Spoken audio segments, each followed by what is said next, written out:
Hello दोस्तों, नमस्कार। आज के वीडियो में हम लोग ये देखेंगे समता का अधिकार अनुच्छेद 15। यानी पिछले वीडियो में हम लोग अनुच्छेद 14 की बात किए थे। इस वीडियो में हम लोग अनुच्छेद 15 के बारे में अध्ययन करेंगे। अगर आप लोग को यहाँ बोर्ड दिखाई दे रहा है तो अनुच्छेद 15 को 6 सब क्लॉजेज में बांटा गया है।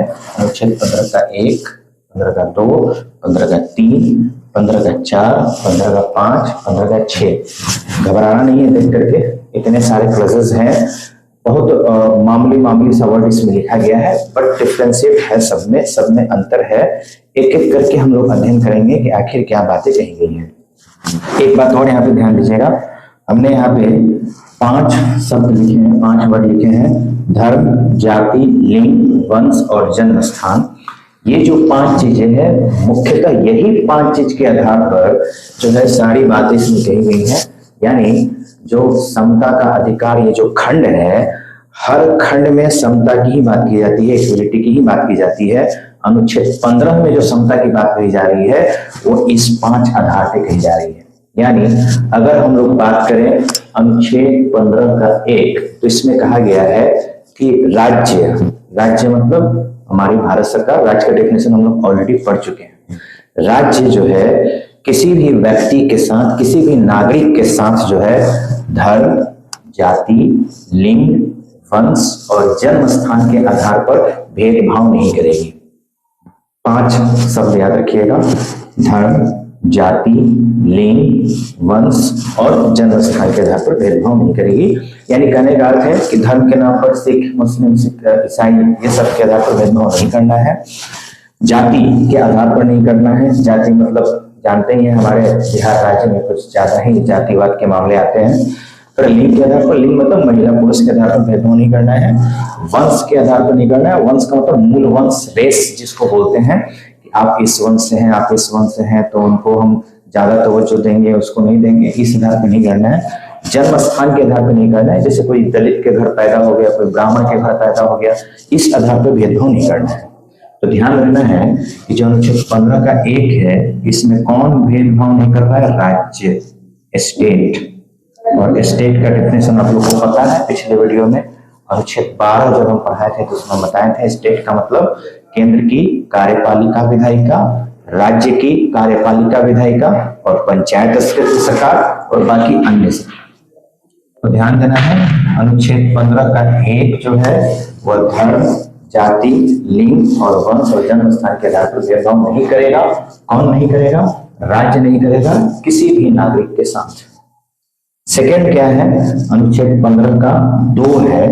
अनुच्छेद 15 के 2 में भी कहा गया है कि राज्य और कोई भी व्यक्ति किसी अन्य व्यक्ति के साथ धर्म, जाति, लिंग, वंश, जन्म स्थान के आधार पर किसी सार्वजनिक स्थल पर जाने से नहीं रोक सकता है, किसी होटल में जाने से नहीं रोक सकता है, किसी कुआं, कोई तालाब, सिनेमा घर, कोई भी ऐसा स्थान है वहां पे उसको रोका नहीं जा सकता है। सिर्फ किस आधार पे? तो धर्म, जाति, लिंग, वंश, जन्म स्थान, इस सब के आधार पे रोका नहीं जा सकता है।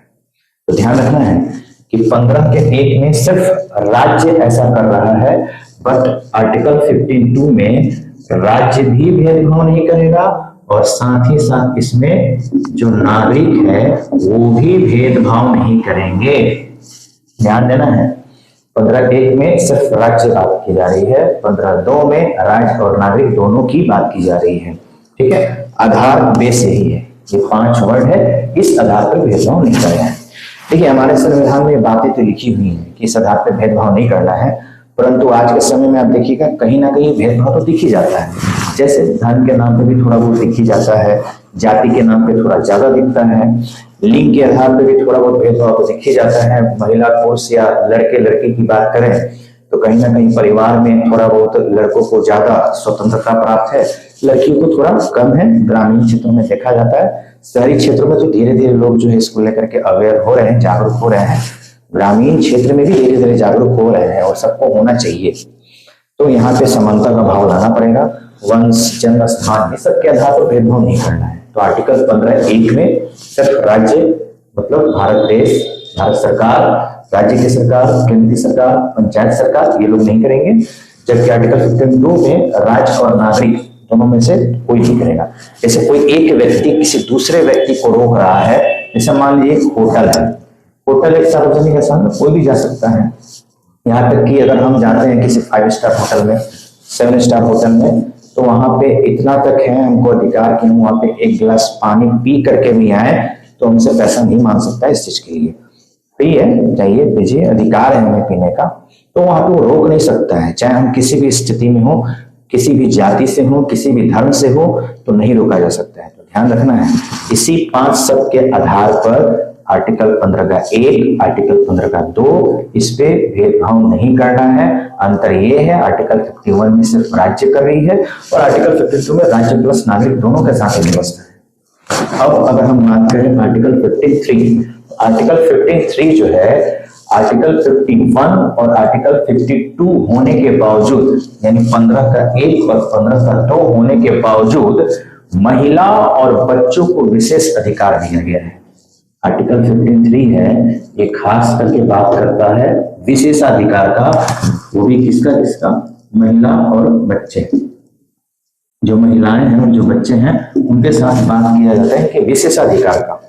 क्या विशेषाधिकार है? जैसे महिला है तो एक आप लोग वर्ड सुनोगे 0 FIR। 0 FIR का मतलब होता है कि कोई भी महिला अगर उनको शिकायत करवाना है, शिकायत करना है, FIR करना है किसी थाने में, तो किसी भी भारत देश के किसी भी थाने में वो FIR कर सकती हैं। घटना चाहे किसी भी क्षेत्र में घटा हो, वो किसी भी क्षेत्र में FIR कर सकती हैं। हो सकता है घटना किसी का पटना में घटा हो, लेकिन वो यहाँ पे सक्षम नहीं हो पाई, तो वो कहीं भी जाकर के आसपास के, या अगर चाहे तो दिल्ली में भी करवा सकते हैं। दिल्ली में अगर करवा रही है, पटना का मामला है, किया जा सकता है, वहां से केसेस ट्रांसफर हो जाएंगे। तो 0 FIR का मतलब ये हुआ कि महिलाएं कहीं भी क्या कर सकती हैं, FIR करवा सकती हैं। ठीक, उसके बाद से इनको और भी अधिकार दिए गए हैं कि कोई भी महिला को अगर अरेस्ट करना है, गिरफ्तार करना है, तो संध्या के बाद नहीं करना है। सामान्यतः संध्या 6 बजे के बाद गिरफ्तार नहीं करना है। अगर किसी महिला को गिरफ्तार करने जा रहे हैं तो ध्यान देना है कि उस महिला को गिरफ्तार करते समय एक महिला कांस्टेबल या महिला इंस्पेक्टर अवेलेबल होना चाहिए। ठीक है, तो ये महिलाओं को विशेष प्रावधान दिया गया है। या अगर आप बात करें महिलाओं को घरेलू हिंसा को लेकर के, उसके लिए भी कानून बना हुआ है। या अगर हम बात करें बाल विवाह को लेकर के, उसके लिए भी कानून बना है। दहेज प्रथा को लेकर के, उसके लिए भी कानून बना हुआ है। ठीक है, तो महिलाओं को विशेष अधिकार, तो अब समझ जाइए कि विशेष अधिकार दिया गया है, इसका मतलब कहीं ना कहीं शोषण या अत्याचार तो हो रहा है। जैसे सुनते होंगे कार्यस्थल पे महिला के साथ शोषण, उसके लिए भी कानून है।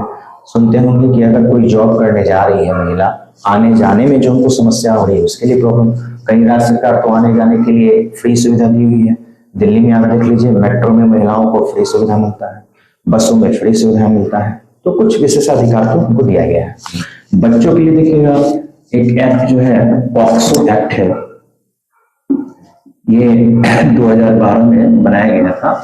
ये एक्ट खास करके बच्चों के लिए है जो 18 साल से कम उम्र है, उनके साथ किसी तरह का यौन शोषण होता है, किसी प्रकार का यौन अत्याचार होता है, चाहे वो बच्चा मेल हो या फीमेल हो, पुरुष हो या महिला हो, मतलब लड़का हो या लड़की हो, अगर उसके साथ किसी प्रकार का यौन शोषण हो रहा है तो काफी सख्त कार्रवाई की जाएगी।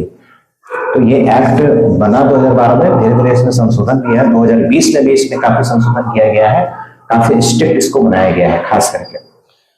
तो यहाँ पे आप लोगों ने देखा कि भाई आर्टिकल 15 का 1 ये राज्य घोषणा कर रहा है कि किसी भी नागरिक के साथ धर्म, जाति, लिंग, वंश, जन्म स्थान के आधार पर भेदभाव नहीं करेगा।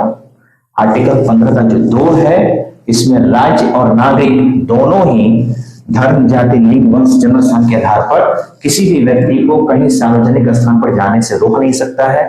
जैसे वो कोई होटल हो, कोई कुआं हो, कोई तालाब हो, कोई सिनेमा घर हो, किसी भी प्रकार का स्थान है जो सार्वजनिक स्थान है, वहां पे जाने से नहीं रोका जा सकता है।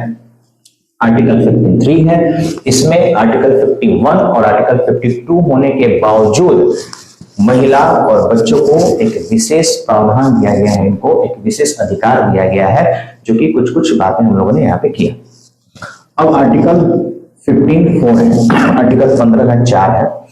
ये आर्टिकल 15 का जो 4 है, इसको बाद में जोड़ा गया है संविधान में।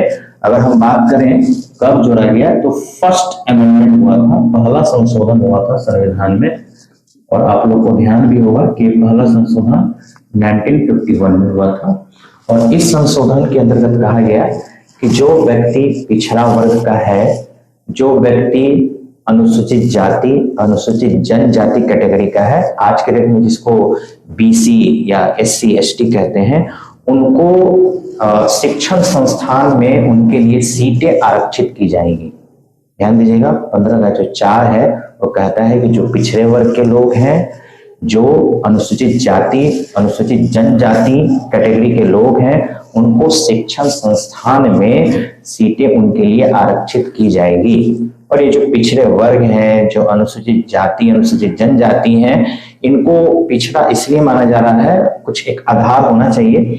तो सामाजिक अधिकार है, सामाजिक आधार है, सामाजिक आधार और आर्थिक आधार, दोनों आधार पर देखा जाता है कि ये पिछड़े हैं।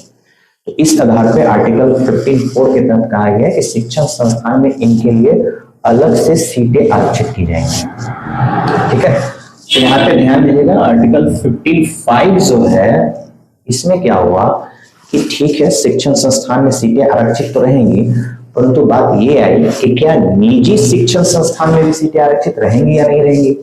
ये मामला यहाँ पे थोड़ा फंस रहा था कि जो 15(4) है वो सरकारी संस्थान, निजी संस्थान क्लियर नहीं कर पाया गया है। इसलिए आर्टिकल 15(5) में लिख दिया गया कि जो पिछड़े वर्ग है, जो अनुसूचित जाति या अनुसूचित जनजाति हैं, निजी संस्थान में भी उनके लिए सीटें आरक्षित की जाएंगी। तो ध्यान रखना है, 54 और 15(5) में लगभग समानता है, बस यही है कि 15(5) में ये लिख दिया गया है कि निजी संस्थान, और इसके लिए भी संशोधन किया गया था आर्टिकल 15(5) के लिए। यह ध्यान रखना है, ये 93rd अमेंडमेंट है, ध्यान रखना है। 93वां संशोधन हुआ था 2006 में। 2006 में ये संशोधन के दौरान जो है संविधान में ऐड किया गया कि अगर कोई पिछड़ा वर्ग का व्यक्ति है, कोई अनुसूचित जाति या अनुसूचित जनजाति कैटेगरी का कोई व्यक्ति है, तो निजी संस्थान में भी उसके लिए सीटें आरक्षित की जाएंगी। ध्यान रखना है, अल्पसंख्यक कोई शिक्षण संस्थान है तो वहां पे आरक्षण नहीं है, वहां पे सीटों का आरक्षण नहीं है। अल्पसंख्यक शिक्षण संस्थान, अल्पसंख्यक शिक्षण संस्थान का मतलब कोई मदरसा बोर्ड हो गया या कोई धार्मिक शिक्षण संस्थान हो गया, उससे रिलेटेड किसी प्रकार का कोई आरक्षण की व्यवस्था नहीं की गई है। उसके बाद आप देख सकते हैं आर्टिकल 15(6), आर्टिकल 15(6) में जो है ये सबसे बाद में जोड़ा गया है। इसके लिए भी संविधान में संशोधन किया गया और इसके लिए संशोधन है 103 2019 में संशोधन किया गया। और इसमें कहा गया कि वैसे व्यक्ति जिनको पहले से आरक्षण मिल चुका है, जैसे पिछड़ा वर्ग और अनुसूचित जाति और अनुसूचित जनजाति, इन वर्गों को छोड़ करके बाकी जो अन्य वर्ग हैं उनको आर्थिक आधार पर जो है शिक्षण संस्थानों में उन्हें आरक्षण दिया जाएगा, जिसका परसेंटेज 10% है, आप लोग भी जानते हैं, जिसको सवर्ण आरक्षण कहा जाता है। तो सवर्ण आरक्षण में वहां पे देखा जाता है कि आखिर किस आधार पर इनको आरक्षण दिया गया, तो आर्थिक आधार, इसमें सामाजिक आधार नहीं है। सामाजिक आधार का मतलब होता है कि जो सामाजिक रूप से पिछड़े होते हैं, और सामाजिक रूप से पिछड़े कौन है, एससी एसटी कैटेगरी के लोग हैं, जो दलित कैटेगरी के लोग हैं, सामाजिक रूप से पिछड़े, इसलिए उनको ऊपर उठाने के लिए, मुख्य धारा में लाने के लिए उनको भी आरक्षण दिया जाता है। ठीक है, तो ध्यान रखना है। आर्टिकल 15(1) से 15(6) तक एक बार फिर से में बता देते हैं आपको। आर्टिकल 51 ये राज्य घोषणा कर रहा है कि राज्य किसी नागरिक के साथ धर्म, जाति, लिंग, वंश, जन्म स्थान के आधार पर भेदभाव नहीं करेंगे। आर्टिकल 52 राज्य और नागरिक दोनों किसी भी व्यक्ति के साथ, किसी भी नागरिक के साथ धर्म, जाति, लिंग, वंश, जन्म स्थान के आधार पर किसी सार्वजनिक स्थल को जाने से रोक नहीं सकता है, चाहे वो होटल हो, कुआं हो, तालाब हो, कोई भी स्थान हो जो सार्वजनिक हो, निजी स्थान नहीं। उसके बाद आर्टिकल 53 जो है, आर्टिकल 15(1) और 2 होने के बावजूद महिला और बच्चों के लिए विशेष प्रावधान देता है, विशेष कानून निर्माण के लिए प्रावधान देता है कि आप कानून का निर्माण कर सकते हैं। जैसे कि हम बताए थे, महिलाओं के लिए 0 FIR है, घरेलू हिंसा को लेकर के कानून बना हुआ है, दहेज प्रथा को लेकर कानून बना हुआ है, बाल विवाह को लेकर के लिए कानून बना है। तो स्पेशल जो है उनको ट्रीटमेंट दिया जा सकता है आर्टिकल 53 के अंतर्गत। बच्चों के लिए कानून बनाए जा सकते हैं, जैसे पॉक्सो एक्ट बना हुआ है, तो ये स्पेशली उनके लिए बना हुआ है, ये दोनों अधिकार होने के बावजूद। उसके बाद आर्टिकल 54 है, ये पहले संविधान संशोधन 1951 के तहत जोड़ा गया संविधान में, और इसमें क्या लिखा गया है कि जो पिछड़े वर्ग के लोग हैं, जो अनुसूचित जाति जनजाति कैटेगरी के लोग हैं, उनको शिक्षण संस्थान में आरक्षण, मतलब उनके लिए सीटें आरक्षित की जाएंगी। और ये जो पिछड़े वर्ग है या अनुसूचित जाति या जनजाति है, ये सामाजिक और आर्थिक रूप से पिछड़े हुए हैं, ध्यान देना है। आर्टिकल 15(5) इसको भी जोड़ा गया कि निजी संस्थान में सीटें आरक्षित करनी है पिछड़ा वर्ग के लिए और अनुसूचित जाति और जनजाति के लिए, ठीक है। ये भी सामाजिक और आर्थिक रूप से पिछड़े हुए हैं।